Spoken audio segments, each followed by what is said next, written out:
بسم الله الرحمن الرحيم الحمد لله رب العالمين والصلاة والسلام على نبينا محمد وعلى آله وصحبه والتابعين بإحسان إلى يوم الدين.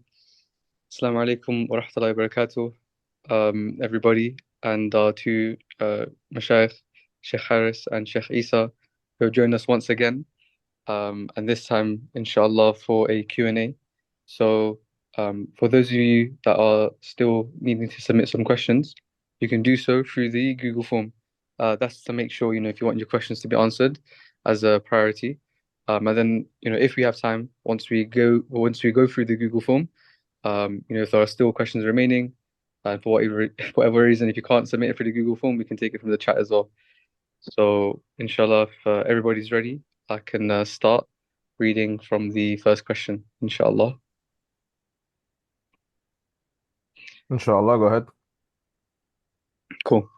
So, first question is from a sister. She's 22 years old from the USA, and she asks, can you still complete your fast if you miss suhoor? hmm تفضل شيخ عيسى. Now, so this question is simple and the answer is simple as well.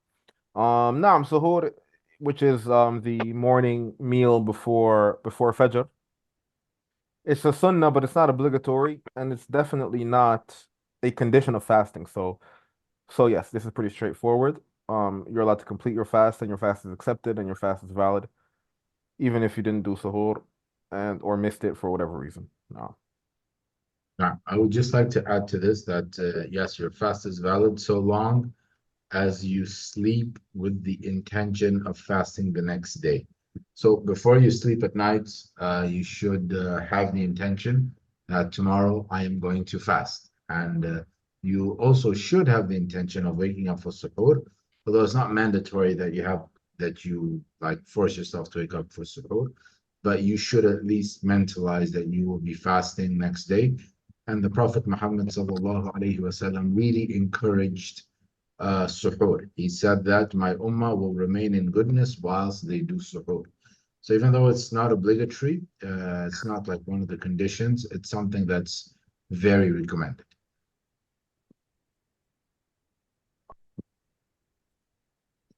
Jazakumullah khair. Okay. Next question is from a sister. She's 21 years old from Canada, and she has three questions here. The first question she has is, what advice would you give to Muslim reverts for their first Ramadan? Naam, Sheikh Isa, تفضل. no problem.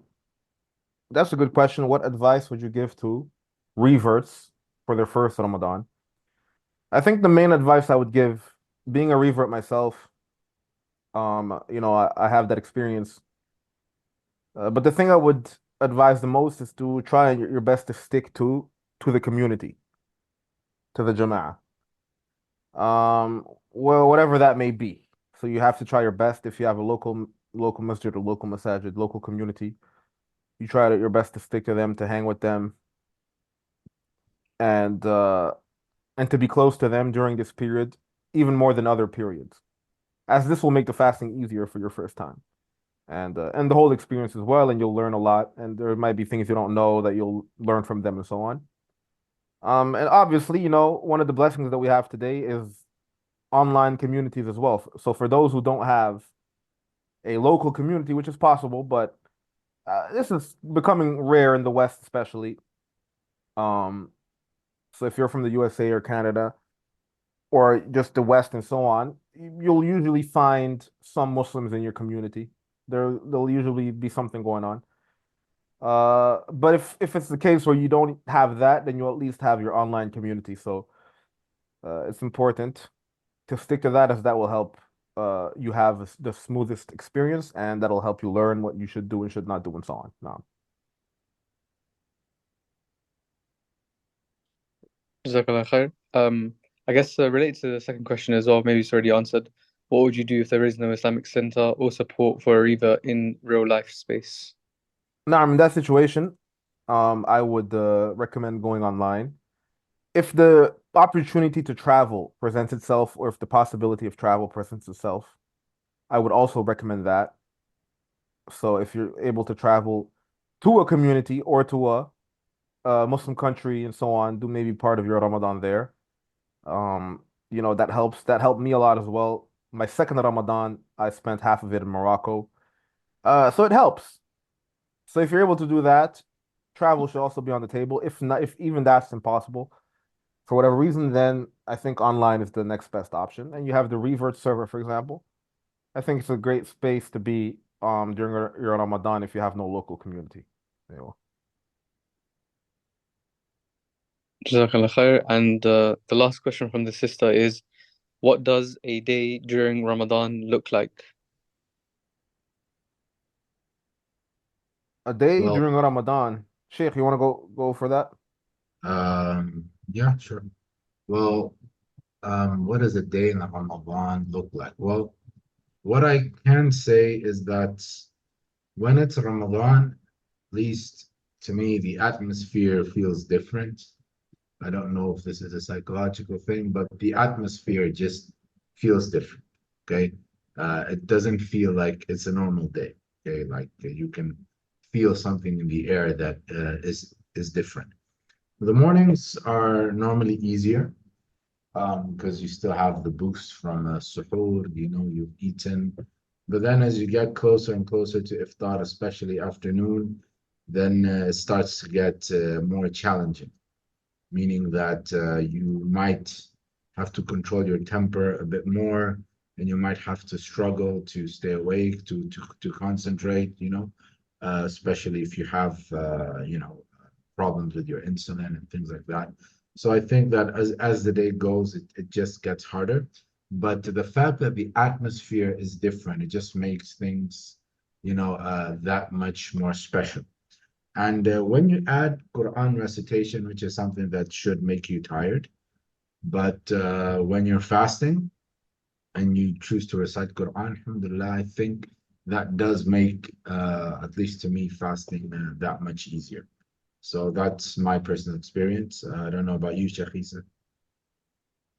Nah, a typical day during Ramadan. Look, everybody will have a different experience, I think, but there are some things that converge and that is similar for everybody. Like definitely, if you take your Ramadan seriously, you're going to be doing extra worship, which means that you'll have a daily, a daily program or something to like that of Quran, of reading Quran, of maybe listening to lectures. And at night, obviously, you have the Taraweeh prayer.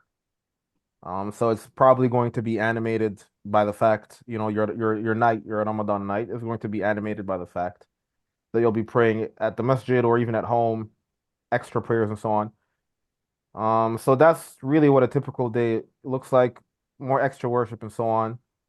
But really it is just a normal day with the atmosphere as well, but that's just like natural. That just comes naturally, the barakah of Ramadan and so on. No. Jazakumullah khair. Okay, the next question is from a sister. She's 16 years old from the UK, and she says, Assalamu alaikum wa rahmatullah. Could you give any advice on maintaining a balance between deen and dunya during Ramadan? Especially with most people's major exams coming up, I feel I might have to sacrifice some of the work into one or the other in order to excel in one. Jazakallahu khair. No. Uh, wa alaikum assalam wa rahmatullah to the sister. Look, that's a good question as well. How to balance between deen and dunya during Ramadan. I think most of us have been through situations where we got busy during Ramadan, we had exams and so on. I know I've been through that a lot. What I will recommend is one main thing, which is to maximize your free time. So you're going to have free time during the day at some point. Sometimes we have free time without realizing that. For example, you might be going to school and you're like, oh yeah, I'm so busy and so on. Okay, you're busy at school, but the bus ride to school was maybe 30 minutes or 20 minutes, or taking a subway to go to school and come back, for example, to go to your exam and come back. That's usually a time where we don't really do anything. We might even be in the car driving to school and and back. That's usually a time where we're not really doing much. Many of us, maybe even do things during that time. People go to school listening to music and so on. So my point is that these times, there are times throughout the day that you can actually use that you probably don't even realize. Like, for example, in transportation and so on. In those times, try to make sure that you do something positive and something worship related. If you can't read the Quran, then listen to it. The one who listens to the Quran gets rewarded as well, just by listening to it. If you're in the car, for example, you can't read it, um, and so on and so forth. Right there. So make sure you scope out the times during the day where you know you're probably not going to do much, and you enforce yourself to use those times, and then you would have done your best in terms of maximizing your deen during your busy dunya, the busy dunya, period, time period, and so on. I don't know if Sheikh Harris wants to add to that. Now, I think you mentioned a very important point, which is to maximize your free time, you know, and yeah, there are definitely moments during your day where you could be doing both things. And especially, I'll say this, especially if you're like young in your youth, then I would really advise you just to get the best of both worlds. Eat your suhoor well, because suhoor is like the fuel that will get you through the day. Okay. So when people don't really eat at that time of suhoor and they eat like late at night and they eat before midnight and they'll be like, oh, I'm not going to do suhoor tomorrow. Now that would just make your fast a whole lot harder. Okay. So you also have to get the barakah, the blessings. That meal that we eat that's right before Fajr at that time, that is blessed. Allah blesses that meal. So at that time, we should eat food, good food, inshallah, to keep us up during the day. And inshallah, we will be able to get more, inshallah. Inshallah. Inshallah, Jazakumullah khair. The next question is from a brother. He's 19 years old from Pakistan. A little bit of a lengthy question, so inshallah, bear with me. When I was about, the brother says, when I was young, about the age of 13 or 14, my mother made me skip a few fasts, but I'm not sure if it was obligatory on me at the time. My puberty hair started growing when I was 13, but I had nocturnal emissions way later at 14 to 15. Also, I wasn't practicing at that age and had been getting into other kufr beliefs before Allah guided me back to Islam. My question is, do I have to make up for these missed fasts? I don't remember how many fasts I left either. I think this is a good question for Sheikh Eissa. Why is it a good question for me? It's just one of those typical Sharia questions. I mean, look, um, I don't wanna jump to speak on the specific situation of the brother who asked the question, or it's a sister, right? That's the brother. Okay, it's a brother, yeah. Yeah, I don't want to jump to because like I said once again, like you have to analyze his particular situation, so on. So I don't know if all the factors and elements that are important have been mentioned in his question. But in general, the principle is that once you hit puberty, you are you're mukallaf, meaning you are religiously responsible, and the fara'id are obligatory upon you, which includes prayer, fasting, and so on. Many of the scholars they do qiyas and they say on prayer, which is obligatory at the age of 10, and they say fasting is also obligatory at the age of 10. So it may be that the brother has some fasts that he has to make up. Um, Even if it's doubtful, whether he has to make these fasts or not, because we haven't really looked into it. He said he's kufr beliefs and so on. I don't know what that mean. Like, he had kufr beliefs. A lot of people think they had kufr beliefs. A lot of people takfir themselves, um, when it's not necessarily the case. There's a lot of waswasa when it comes to kufr. So my point is, look, at the end of the day, without really looking at the specific situation and analyzing it, this would really need like a session. What I do recommend, brother, is simply to do some extra fast to make up some fast. Like try to estimate and say maybe okay, I have like 3 fasts to make up, 5 fasts, 6 fasts that I didn't do. After I hit puberty that I should make up. Try to make those up in any case. Uh, you know, Imagine that they are like a qada and do them. Inshallah, you like if we're speaking about a few fasts, then that's definitely doable. We're not speaking about like, you know, hundreds and hundreds of fasts or something like that. So if we're speaking about a few fasts, take the precautious or take the cautious route, the route of precaution rather, and do some extra fast to try to compensate for whatever, naqs or whatever lack there was. No. Jazakallah khair, Sheikh. Next question is from a sister. She's 20 plus years old from Asia, and she asks, which one is better during Ramadan, learning the tafsir of Quran or finishing 30 juz, khatam of Quran, because I might not have enough time to do both for Ramadan.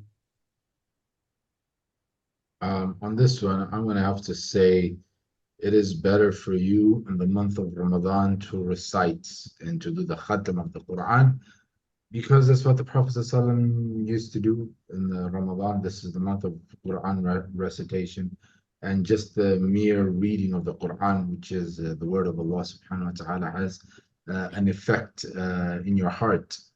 And even the last Ramadan, the Prophet ﷺ read the Quran twice to the angel Jibreel alayhi salam. What I would recommend the sister, this is something I used to do before learning Arabic, which was I would get those Qurans that you have on the right side, the Arabic version, and no, not the Arabic version, the true Quran. And on the left side, you would have the translation of the Quran. So as you read the ayah, you're looking at the translation.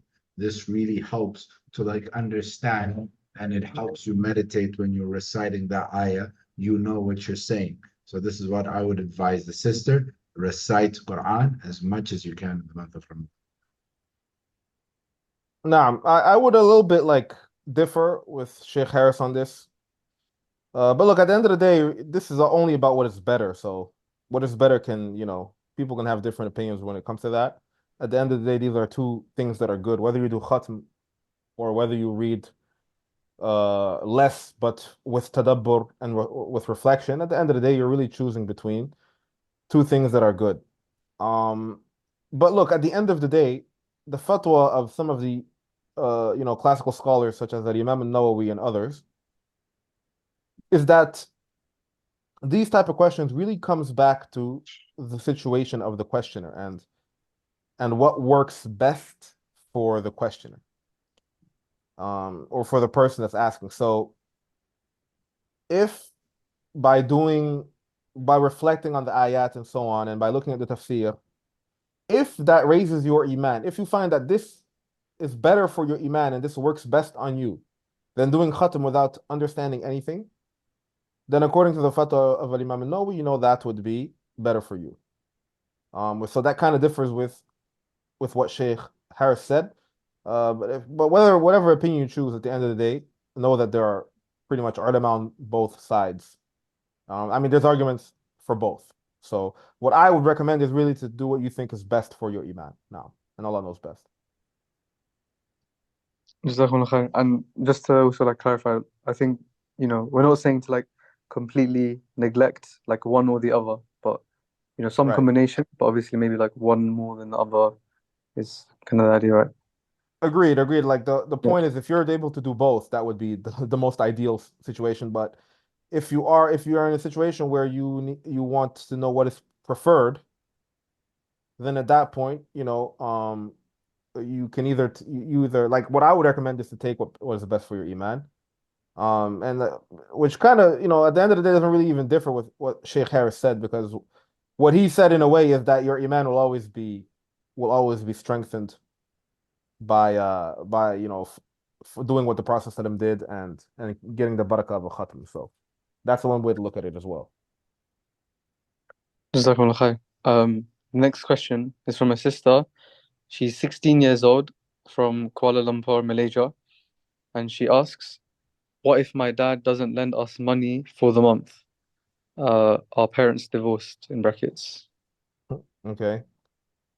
Yeah, No, I'll make it that's easy. I'm not sure. Yeah, I'm not sure if that's Ramadan related, but Not even um, sure if that's a she question. yeah, I'm she not even said sure. for she Yeah, said for the month. So I think she's kind of saying like, what happens if my dad doesn't lend us money for Ramadan? yeah.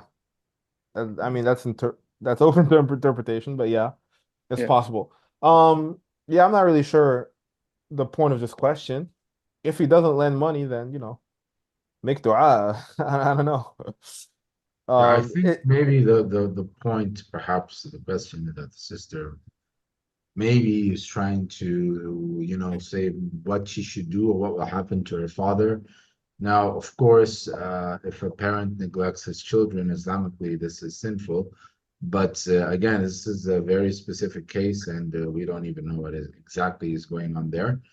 However, the case, dua is something that is always recommended for the situation to change. And just do whatever it is you used to do every single month to sustain yourself, you know. So no, I'm pretty sure you had to do something in the previous month, so just do that in the month of Ramadan. no, dua, because the risk is from Allah, as Sheikh, implied. So make dua and at the same time be good to your parents, and that will definitely put barakah in the situation if you have birrul walidain. So that's what I would advise. But these are things that happen, so you don't yeah. always get what you need or what you want. So you have to come back to Allah. Jazakallah khair. If the sister's like in the chat or in the call, feel free to just submit another one if you need to clarify if we haven't answered the question. Yeah. The next question is from a brother. He's 14 years old from London. He says, I hear from Rawafid that it is bid'ah to do Taraweeh prayers in the masjid as the Prophet ﷺ never did so. What should I say to them?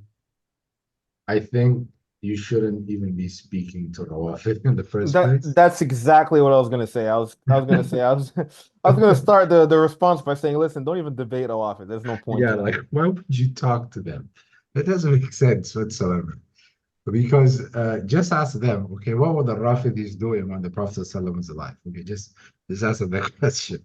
Nothing, because they never existed, at that time. So, like, of course, this is a completely baseless claim. The Prophet ﷺ, just to clarify, he would pray his Qiyamul Layl by himself, and then it is narrated that the Sahaba started to join the Prophet ﷺ in his prayer. And they joined the first night, and the second night, and then the third night he did not come out. And the reason why, he said that I fear that this might become obligatory upon you. And so, therefore, every man should pray in his house because he did not want for other people to think that Taraweeh was going to be obligatory. Now, in the time of Umar ibn al-Khattab, radiallahu ta'ala anhu, we know that this is when he gathered everyone to one jama'ah. But understand, at the time of Abu Bakr, people were praying jama'ah. They were praying jama'ah. It's just that they were praying many jama'ahs, just like, at least in my town, they do, like every single corner, like let's gather in my house and let's pray Taraweeh. Let's gather that place, let's pray Taraweeh. That's what they were doing at the time of Abu Bakr. And then Omar said, hold on, doesn't make sense. If we're doing jama'ah, let's do one big jama'ah for everybody. And this was something good, approved by the companions of the Prophet ﷺ. Now, one thing we have to understand, okay, is that the companions of the Prophet ﷺ would not accept a comma to be changed from Islam. They would refute each other if necessary. They weren't ashamed of doing that, okay, showing that if all of them agreed on something, then it's just there's no way that this is a bid'ah, okay. And again, don't speak to Rawafid about Islam. Don't speak to them because they are just I don't want to use the word crazy, but I don't know which other word I can use. Perhaps Sheikh Eissa can help. Now, the reason why we say don't debate with Rawafid is because they don't even have the same principles as you. So that debate will never go anywhere. Because if you tell them, well, in Sahih al-Bukhari, they're just going to say, well, we don't accept Sahih al-Bukhari, for example. So how can you even debate if if they don't even really accept your sources and so on? And keeping in mind that a lot of the Rawafid is emotional, like their arguments are emotional in a large sense, and a logical argument can't really win against an emotional argument. Um, or rather, would say the opposite. Like a logical argument always wins, but the emotional side will never accept it as a win, or they will or for you, or they will never accept it full stop because or they'll never listen to it because of the emotional angle. So now what Sheikh mentioned, at the end of the day, Tarawih is something that the Prophet ﷺ did. So we can't say it's a bid'ah because he did it. And he put it on hold, like Sheikh Harris mentioned, for reasons that were specific to his time period because revelation could have came, making it obligatory. But once the Prophet ﷺ is dead, is that possible? No. اليوم أكملت لكم دينكم. يعني today I've perfected. اليوم أكملت لكم دينكم. Today I've perfected for your religion. Once the Prophet ﷺ is dead, sallallahu alaihi wasallam, then at that point there is no change to the Sharia. So what was feared when he was alive is not feared anymore once he passed away, which is why the Sahaba, particularly Omar, which the Rawafid hate, so they will always tell you that they will never accept what he reestablished. Particularly Omar reestablished what was done at the time of the Prophet, which is pray tarawih in the masjid and so on. And something that is important for us as Sunnis is that all the Sahaba got behind it, which means that it's ijma' of the Sahaba. And ijma' is an evidence. Ijma' is a type of evidence, which is like Quran and Sunnah. Even more particularly the ijma' of the Sahaba, which is the best generation. But of course, the Rawafid will tell you, no, no, no, we don't accept the ijma' of the Sahaba because they don't accept the Sahaba. So you would be going nowhere in a debate. So that's really the story and the issue regarding Taraweeh. And even if we were to say that it wasn't even done at the time of the Prophet ﷺ and that it started in the time of Umar, not only would it be ijma' of the Sahaba, but the Prophet ﷺ said in the hadith, which the Rawafid will not accept, he said, عليكم بسنتي وبسنة الخلفاء الراشدين المهديين من بعدي. Upon you is my sunnah, I recommend you my sunnah, and the sunnah of my rightly guided khulafa. Umar is the one who installed it, and Ali is the one who praised it. So what more do you want? Of course, the Rawafid will never accept these evidences. And Allah knows best. Jazakumullah khair. Next question is from a sister. She's 22 years old from Europe. She asked, what is the Hanbali opinion on the different things that nullify your fast? Is it anything external that one intentionally gets into the stomach, or is it anything similar to eating and drinking? Aywa, to the sister, Jazakallah khair, we spoke about this in our session on the fiqh of Ramadan. So what I mentioned is that there are two narrations in the madhab, in the Hanbali madhab. The mu'tamad, the official position, is anything that enters your stomach intentionally breaks your fast. As for the second narration, it's the idea that it's anything that resembles eating and drinking. So for example, your saliva, if it exits your mouth and goes back into your stomach, would not be considered as eating and drinking, and hence wouldn't break your fast according to the second narration, but it would again according to the first narration, and so on and so forth. This second narration is a narration in the madhab chosen by Ibn Taymiyyah, and it's also the opinion of the Zahiri madhab. This second narration is chosen by many of the modern scholars, including modern Hanbali scholars. So they choose this narration a lot of times because they're influenced by Ibn Taymiyyah. But Ibn Taymiyyah was a scholar who, like no other, in his time period especially, and he was a man living in the future, and hence that's why his opinions are widely praised and accepted these days. So this is the opinion of the modern scholars as well, many of them, modern Hanbali scholars as well, and it's the opinion I would recommend as well. Personally, if you want my personal opinion, that's the opinion I go with, even though I respect the Mu'tamad position. So just really, it's up to you what you want to choose or what you want to follow on this. and Allah knows best. Just to add on that, that opinion actually makes sense because imagine you getting like I think you call it IV, you know, that's when they put tubes in you and they feed you through tubes. Now that definitely breaks your fast. You know, it's not going through your mouth, but the Mm-hmm. mere fact that you are feeding your body, of course, it has to break your fast. I mean, that's just logical thing. So, Right, yeah. right. So that's the idea. I mean, if you look at the, which is it's interesting that the Zahiriyya take this opinion, but if you look at the like the maqasid, right? If you look at the objectives of fasting and so on, it really what you realize is that it really just comes down to eating and drinking. So things that are not of that, like taking, injections and so on, depending on the injection. So if you take a injection that has nothing to do with feeding you, it's kind of difficult to put that under the category of breaking your fast. But that is, like the majority opinion. So we at least have to, recognize that. But if you want to know our opinion regarding the haq, like I believe that's closer to the haq, the second narration. I don't know what's best. Jazakallah khair. And also, inshallah, we'll upload the full video for the Fiqh Ramadan in case anybody needs to catch up on it. Inshallah. Inshallah. The next question is from a sister. She's 16 years old from Canada, and she asks, "What can I do if my parents actively resist me from fasting?" Sheikh Eissa, I'm gonna pass this one to you So you since pass all the tough ones to me. no, because you have more experience in being a revert, as I never had to face these problems, so Um, yeah, take to quite be honest, me neither. Like I've had really a smooth time when I was young as a revert. But no, I'm like this goes back to some of the questions we've gotten last time in the Fiqh of Ramadan uh dars. But once again, if your parents don't allow you to fast, like there are particular scenarios here that have to be looked into. Like, so I don't know the sister, what's her scenario or her context.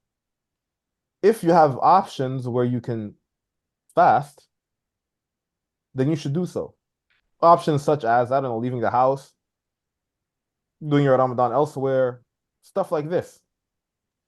Um, if that is not possible, a lot of young people, they have no way to be independent in general, let alone in the month of Ramadan. So they have no independence. They are pretty much forced to live with their parents. If you're in a scenario where you have no other choice but to live with your parents, and they actively stop you from fasting.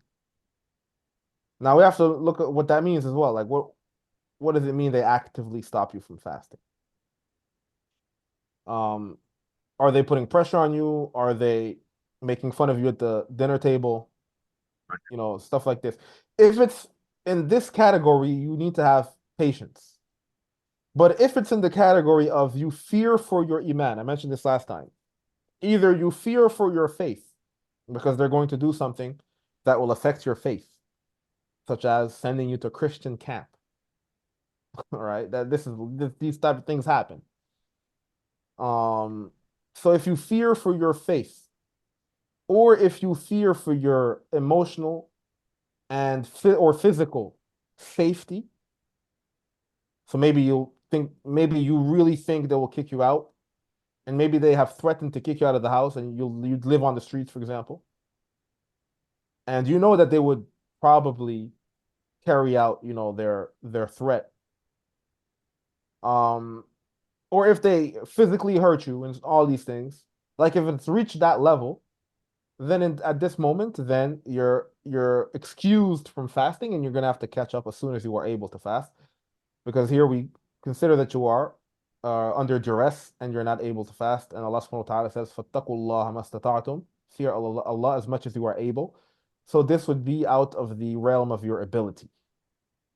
But the moment you're able, you should do so, whether that's going somewhere else, whether that's even doing things in hiding, if that is possible. So whatever you're able to do, do it. But once the situation has become so drastic that you fear for your either your faith or your safety, then this is when you were excused by Allah, and Allah knows best. But you still have to make them up in the future, inshallah. No, I agree 100%. If you can't really, for really tough reasons, you're not able to fast the month of Ramadan, then just make it up afterwards. Okay, you got another 11 months to make it up, so you can do that, and inshallah, Allah will understand. No. Jazakumullah khair. The next question is from a sister. She's 18 years old from Europe, and she asks, can you recommend us some books to read to gain knowledge during Ramadan? So Harris, go for it. Books to read in English. I am quite outdated with books to read in English. I think Tahmeen would actually be the ideal person to answer this question, because I think neither me nor Sheikh Eissa are very well versed in English literature when it comes to Islam. Tahmeen, what would you advise in terms of books? Um, to be honest, I think first of all, I think obviously, like you mentioned, Sheikh, spending as much time with the Quran and having a English translation of the meaning. The book that I would recommend for that is Mustafa Khattab's Clear Quran. It kind of puts it in a nice and easy to way, to understand it, kind of a structure. So, that's what I would recommend firstly. And secondly, I think one book that has really benefited to me is a book called The Inner Dimensions of Prayer by Ibn al-Qayyim, rahimahullah. So this is translated to English. There is a online PDF version of it, and this book goes through the different aspects of the salah, of the prayer, and kind of breaks it down. He tries to highlight some, deeper meanings, deeper wisdoms behind the different actions of salah. And, I think this also is a way to directly, enhance your own salah. So, and obviously during Ramadan, you're going to be praying, especially in the night time. So I think, keeping those things in mind, I think that's definitely knowledge that you can actively and immediately benefit from. So that would be my recommendation. Mm-hmm. That's very good. Which inspired me. So, like Sheikh Harris mentioned, I don't know much in English, but if I think of some translated books, if you're not able to read them in Arabic, I would definitely recommend you to read them in English. That's better than nothing. But keep your mind open to the fact that translations are never really perfect. But I would recommend in that sense another book by Ibn Qayyim as well called Ad-Dawa Dawa, which I'm not even sure how that's what the title of that is in English. The Let me check. sickness and the cure. Yeah, the So it's sickness and the cure, or the illness and the cure. So that's been all right. translated. I haven't read it Let's myself in just English. if we could generally say that we just recommend Ibn al-Qayyim books, because we can Yeah, agree his you books are really good. you can make that point. Yeah, you can make the point. But I think Ramadan is good to read these type of like spiritual works, which Ibn Qayyim does a lot anyway. But the Dawah Dawa is really about it's because the point of Ramadan is to reform yourself and to get closer to Allah. I think reading such a book would help because the whole point of it is, to basically find what your diseases or your illnesses are of the heart and your sins and so on, and how to reform yourself and how to, destroy your sins and so on. So I think that would be great for Ramadan. That's kind of goes with the whole point of Ramadan. But yeah, any book by Ibn Qayyim, to be honest, is good because it's all Yeah, spiritually oriented. Yeah. there's also an important book that I just remembered speaking about translations. And by the way, if you want like the translations of books, I know there are two publishers who normally translate books and print Islamic books. You have the Darus Salam, and then you have, I think it's International Islamic Publisher House. There's another great book by Ibn Jawzi called The Devil's Deception. It's also a very good book because the author explains the ways that shaitan comes and deceives you so that you can protect yourself from these deceptions. Okay, so if we could, yeah, and actually something we normally do in Islamic sciences when we speak about books, we normally speak about authors because it's already our experience that great authors always make great books, you know. So if we say Ibn al-Qayyim, just and he's got tons and tons of books. Ibn al-Jawzi also has tons and tons of books. I see here people complaining it's a tough read. It's a tough read. You don't have to finish it, but you can read parts, and it's very, very beneficial. And these are spiritual books. Ibn al-Qayyim and Ibn al-Jawzi, they have these very, very good books. I don't know if Ibn Taymiyyah has any spiritual books. Not that many, you know. So go for Ibn al-Qayyim. Yeah. Yeah. One more publisher that came to mind is also Dar al-Arqam. I think they're a fairly That, new publisher. yeah. They actually, one of their recent translations was of Imam Suyuti, his book. I don't know the Arabic name of it actually, but I think the English translation is something like The Secrets of the Order of the Chapters of the Quran. So what he actually does is he goes through the different chapters of the Quran and he explains the munasabah, you know, like the connection between this chapter and the previous chapter, Surah Fatiha and Surah Baqarah, Al Imran and Nisa and so on. And he does this all the way up until the Hawamim. So, you know, he covers a large part of the Quran. And I think this is also like a really good way to actually, you know, get a better understanding of the structure of the Quran. And, you know, if you're looking for a kind of a short version of tafsir, this is also, I think, a good way to capture that as well. Yes. Tafsir al-Sa'di is available in English, if I'm not Mm. mistaken. It's a very concise tafsir, and so would really recommend that as well. Okay. Jazakallah khair. The uh, next question, as I think from the chat, inshallah. So the sister, she said, this is on behalf of somebody that's not available for the call. So this is her question. The sister, she wants to know if it is permitted for a woman to go for Hajj or Umrah with a group of other women if she has no mahram and really desires to go during Ramadan. Sheikh Eissa, what do you say? What's the question again? Is it I guess it will be permitted? for Hajj. I mean, sorry, I guess it will be for Umrah. So she wants to know if Uh-huh. it's permitted for a woman to go for Umrah with a group of other women if she has no mahram Uh-huh. and really desires to go during Ramadan. A minority of ulama allow this as long as she's with a group that is trustworthy. And And this she's, this yeah.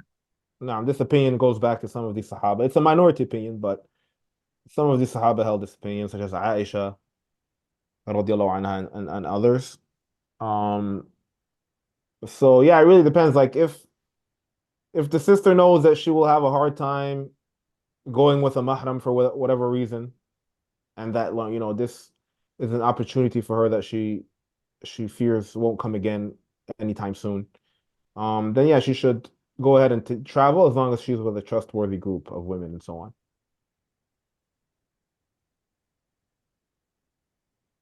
Jazakallah khair.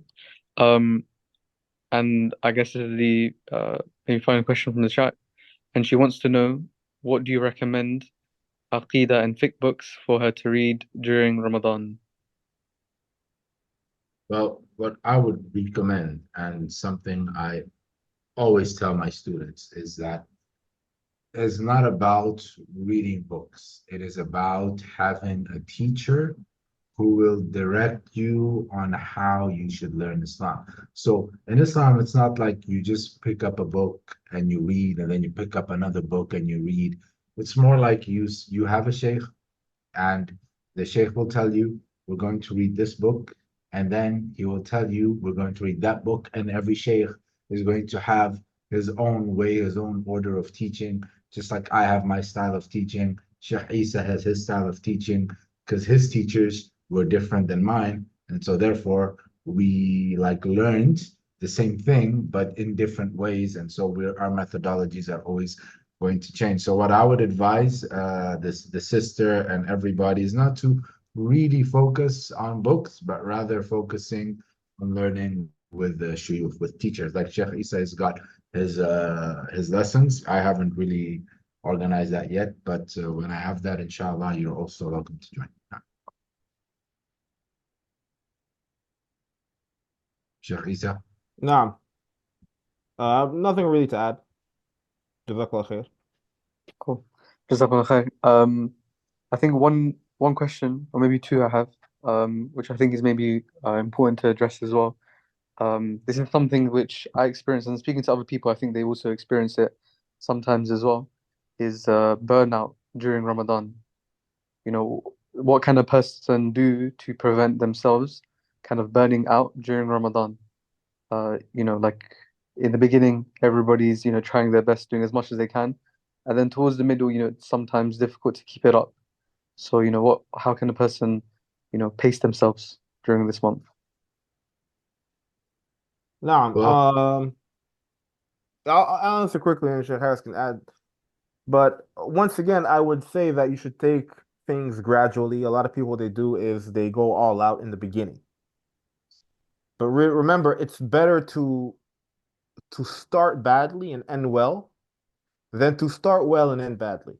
Because الأعمال بخواتيمها. The qaida, the principle in Islam is that actions are judged mainly by how they are finished, how they are completed. Just like how your life will be judged by how you finish your life, not by how you started it. So try to be careful of not going all out in the beginning of Ramadan. And then try to pace yourself little by little until you reach the last 10 days, where there you can start to go all out until you burn yourself out on the first day of Eid, which is the first of Shawwal. So that would be the perfect scenario or the ideal scenario now. what I would recommend is to get enough sleep. At least for me, I can't emphasize this enough. Okay, it really helps not to get yourself burnt out as you get enough sleep. And yeah, as Sheikh Issa said, you should save that strength, that burning out for the last 10 days. That is when you should go all out. And when you do that, the day of Eid just tastes a lot sweeter, as you know. Like I did my effort in the last 10 days and I got Qiyamul Layl, I got the night of Qadr, and that is amazing. So get enough sleep, don't overburden yourself. Have a plan, okay? Have a plan for Ramadan. Like for example, every prayer I'm going to read 5 pages. Khalas, every prayer, read 5 pages of the Quran, and you already know that is what you're going to do. It's not too much. It's enough for you to finish the Quran once in the month of Ramadan, which is good. Where you should really go all out is on your last 10 days. Jazakumullah khair.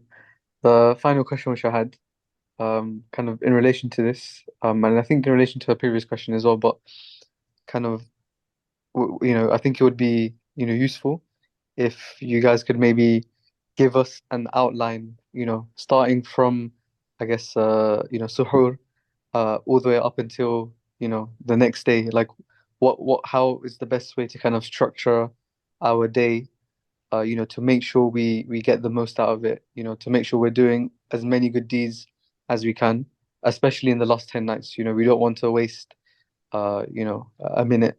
So, what's the most efficient way to maximize good deeds? Well, I would say the most efficient way to maximize good deeds. Firstly, I'm not going to start in the morning. I'm going to start at night because it starts with sleeping. It starts with sleeping at a good time so that when you wake up for suhoor, you have energy. You're not like super, super drowsy, super, you have energy. So at least 7 hours of sleep, 8 ideally before suhoor, if that is possible wherever you are, because it depends if your nights are long, your days are short, but get as much sleep as you can before suhoor. You do your suhoor, and then you pray your Salat al-Fajr in the masjid. If you're a man, if you're a woman, you're going to pray at home. And after Salat al-Fajr, don't sleep. Don't sleep, because that is like the best time of the day for you to read Quran until the sun rises. And then if you can take like a half an hour nap, this will help you. Power naps during the day would also help. So, okay, you're gonna go to school or you're gonna go to work. Okay, you go to work, and when it's noon, which you normally would have your lunchtime, what are you gonna do? You don't have lunch, then you can have another power nap. You can use that time to recite a bit of Quran, have a power nap. Okay, when I say power nap, it's not more than 30 minutes. Okay, 30 minutes is even too much. For 20 minutes, should be enough for you to do that. So if you read Quran for 30 minutes and then have a power nap for 20 minutes, then you're good for Salat al-Asr. Then you continue the rest of your work day, school day until it will eventually finish. And you pray your Salat al-Asr. And from Asr to till the time of Maghrib, that is when you should be praying. Okay, you should be praying, you should be reading Quran, you should be doing dua, you should be doing dhikr, you should be being productive. Maghrib time comes, best time of the day. You do your iftar. Be sure not to eat too much after Maghrib. You should actually eat well after Taraweeh. So at Maghrib, just break your iftar, just eat a little bit, don't get yourself full. Because you're gonna have to pray Isha, you're gonna have to pray Taraweeh, and that is gonna be very hard with a full stomach. So you should do that. Then after Taraweeh, that is when you have your full meal, and then you sleep and repeat. But again, this really depends on how long your day is. Like to me, we have our suhoor is at 5 and our iftar is at 5. Okay, so from 5 to 5, 12 hours, and our days aren't very long, so it's pretty balanced. But as I understand, in Europe right now, Ramadan comes at a time where the days are really, really, really long. So perhaps Sheikh Eissa will have a better plan for European Ramadan. Now, Um, yeah, no, I don't have much to add to that. I think like the main points were mentioned, like sleep is important. If you won't be tired throughout the day and so on, you can, you know, maximize and take advantage of the day. But you shouldn't neglect the rest either. Like, we don't want to burn out, like we mentioned, like we don't want it to be a situation of burnout either. So just take some times during the day that you know are good for you and use them for worship, whether it be reading the Quran and so on. Some people, they find it easy to read the Quran, for example, after the like after each five prayer or after the prayers, the obligatory prayers.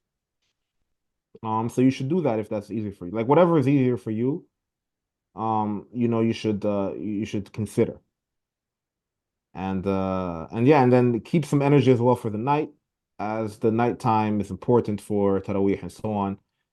But also because you might want to do some prayers yourself at home or do some Quran at home at night and so on. Um, so yeah, all I would just say is try to organize yourself as best as possible according to your situation. So that would differ for everybody, but the general principles are the same. Jazakumullah khair. Inshallah, I think that's all the questions. So yeah, inshallah, I think actually someone's just dropped in like 5 questions in the chat. I mean, not in the chat, but like in the Google form. Um, Okay. I think some of them are kind of repeated, so I'll try to pick out if you both have time, obviously. okay, go ahead, go ahead. Uh-huh. Okay. So I think the theme of this is like this sister used to be Shia. So I guess a lot of them are going to be around the same. She says, Assalamu alaikum wa rahmatullahi wa barakatuh. She says, uh,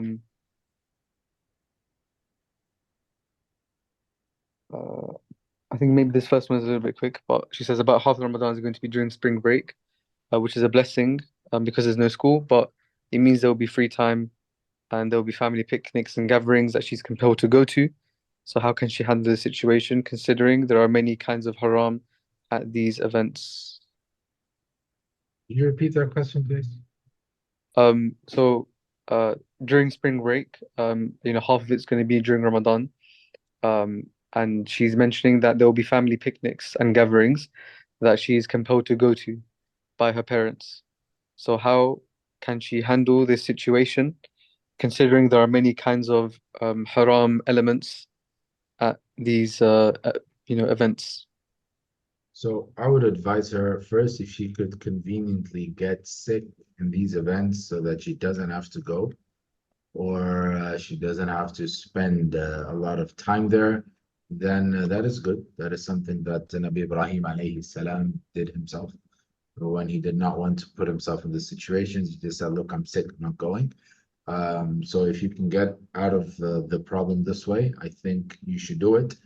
And if not, just try to spend the least amount of time possible. Just make up excuses. Maybe you have homework, maybe you have a school project, things like that. Okay, because I believe this is for a greater good, that you don't want to be involved in the haram. And if you are there, then just try to stay away from all the haram places. Okay, this is my advice. Sheikh Eissa, what do you Yeah, say? I agree. I agree. Jazakallah khair. Next question. Do I have to make up the fast from when I was a Shia? How about when I was a non-practicing Shia? I would dare to say that no, you do not need to make up your fast, because we don't really consider Shia to be Muslims, because the fact that one of the core tenets, of Shiism is to curse people like Abu Bakr and Umar and Aisha. And so to us, this is all kufr, it's all disbelief. And when you make tawbah from that, alhamdulillah, and you come to Ahl Sunnah, the way of the Prophet Muhammad sallallahu alaihi wasallam, then Allah erases all of your previous mistakes, all of your previous sins, and you're actually better than me and people who have been Muslims for 30, 40, 50 years, because all of your sins are erased and you have a clean slate. So since you have a clean slate, there is no need to repay those fasts. Sheikh Eissa, what do you say? Yeah, agreed. I mean, look, this is somewhat of a we'd have to look into the situation, specifically here as well, what type of Shia, so on and so forth. But yes, the general principle I would say is that like at the end of the day, if you say you were non-practicing anyway, then that means that basically you weren't really a practicing Muslim. So it's like it's almost like you're a revert, basically. And as the ulama mentioned, once you've repented and converted to Islam or reverted, you have nothing to make up. Jazakallah khair. Next question, I think is already kind of answered previously. So I can move on to the next one. Can I congratulate my Shia family for Ramadan and Eid? Okay, so I would say that it is always good to maintain good family ties, as the Prophet ﷺ said, as Allah subhanahu wa ta'ala said, وَصَاحِبُهُمَا فِي الدُّنْيَا مَعْرُوفًا, that you should have good companionship with your parents in this dunya. So even though they're Shia, but so you should still treat them well. They are your family. So you can, tell them Eid Mubarak, this and that, just to maintain those family ties. No, I mean, you don't always have to initiate it, but you could if they say it to you, you should respond to keep the maintain the family ties. No. Jazakallah khair. And the last question is, do I have to give Zakatul Fitr if I don't have an income? If yes, where can I give it to?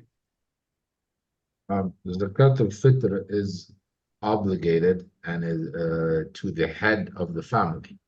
So if you don't have an income, I'm assuming you are not the head of any family. So this obligation falls down to the head of the family and not to like the son or to the wife or even, to any other member. This would fall under the father's responsibility. So he has to pay zakat al-fitr for his children and his aggregates. Okay, so you don't have to worry. Sheikh Isa, agreed? نعم نعم صحيح. Okay. Last year I think we did Zakat al-Fitr like on behalf of people in the server. Is this something correct, and is this something that we should be doing, or is there like no need, or I think I think I is it think good there to should do? be. It's sadaqah. I mean, it's good. You're never going to lose by doing that. But I don't think it's zakat al-fitr that way. So, Hmm. so you're saying you gave on the server in the name of people who were not able to give. Is that what you're Yeah. saying? Yeah, not to the server, but to like actual zakat al-fitr, but yeah, on behalf of people in the server. Yes. So I think that is sadaqah. It is good, not zakat al-fitr. What do you say, Sheikh Isa? Yeah, I mean, if I've understood correctly, um, it's not them paying you the zakat al-fitr and then you giving it to an organization, right? Correct. No, they're not paying anything. Okay, it's your own money. Yeah. Yeah, then that's a sadaqah. Then that wouldn't be zakat al-fitr. No. Okay. Okay, understood. Yeah, Nothing khair. wrong with it. We're not saying it's bid'ah or anything. Yeah, Okay. yeah. Like some people just go to very weird extremes. It's sadaqah. Sadaqah is open. You can do it. It's fine. Okay. Yeah, understood.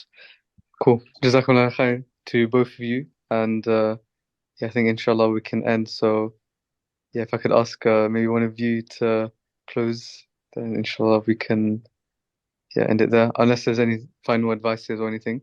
I think inshallah we'll try to have some more events because uh 15 days roughly, I think, until Ramadan begins. So inshallah, we'll do our best to prepare for that.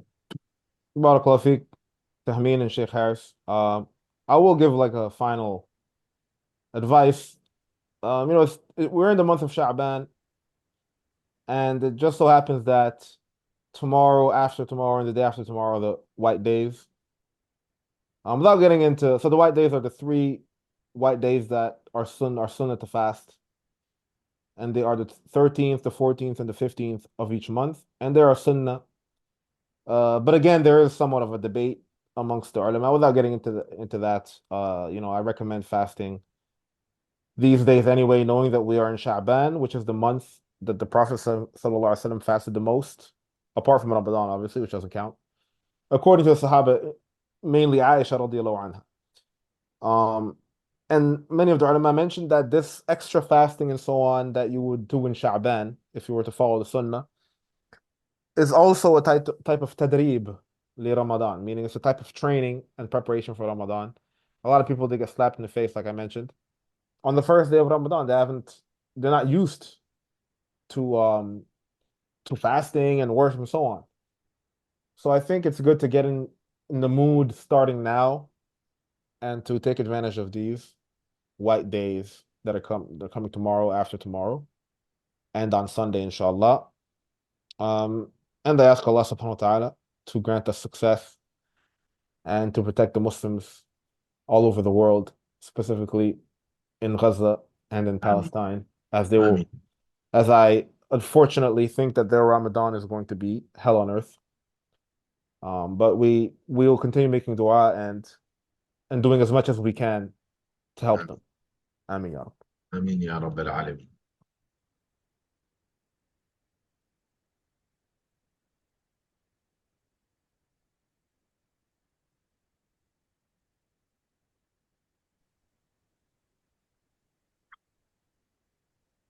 I mean, Jazakallah khair everybody for joining. And yeah, I think inshallah, just ask maybe Sheikh Isa or Sheikh Harris to do dua kafara and then we can end. تفضل شيخ عيسى.